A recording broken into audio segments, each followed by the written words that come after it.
رفض. لا اول ما جينا، ده اول ما جينا لا عمل بتاع قعدنا معاه وانما انت لعيب كبير ولعيب محترف. دلوقتي مش وقت دلوقتي. لا اول ماتش ده ماتش ايه اللي حصل بالظبط؟ ما انا بقول لك جه بعديها ماتش تشيلي.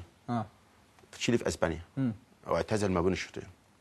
اعتذر ما بين الشوطين. اعتزل كوره ما بين الشوطين، اعتزل لعب دولي ما بين الشوطين. بلغ الصحفيين المصريين ان انا اعتزلت لعب دولي خلاص بين الشوطين.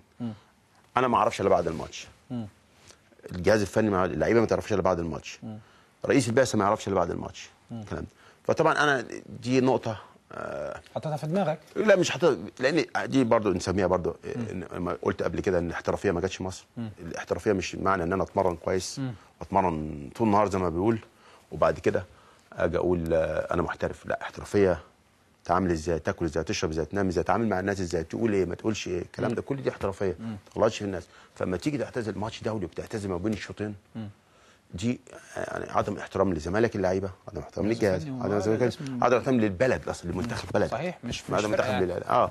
فدي ورغم كده يعني مش اتكلمنا خلاص اعتذر. الراجل قال له خلاص انا سمعت انك اعتزلت امبارح. قال له خلاص، قال له جود لك الفتره الجايه. ورغم كده واقسم بالله والكلام ده اتقال له وده برضه الباب مفتوح لو احتاجناك. لو انت شايف في انت ده بلد بس انما عمر لو احنا لازم تقول عشان انا عايز ارجع للكلمه بتاع انك سبب شخصنه متضايق منه زعل. عمري ما حطيت، عشان كده بقول لك الاحترافيه دي كلمه كبيره جدا احنا ما نعرفش ما نعرفهاش يعني عمري. في لعيبه كتير جدا طلعت شتمت وعملت والكلام ده. انا امبارح انا يعني بعد الماتش طب ما سيد معوض طلع وقال ذكي وذكي مش عارف ايه طب ما كده. انا امبارح وانا والسيد بعد الماتش ورغم سيد ما لعبش انا كنت هعيط. سيد جاي وحضني بعد الماتش وانا حضن له وانا قلت له ما فيش، احنا اخوات ولا في اي حاجه.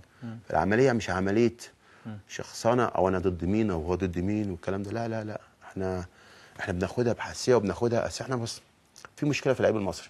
انا بقول لك يعني مع نادي جالاكسي اشتغلت 10 سنين.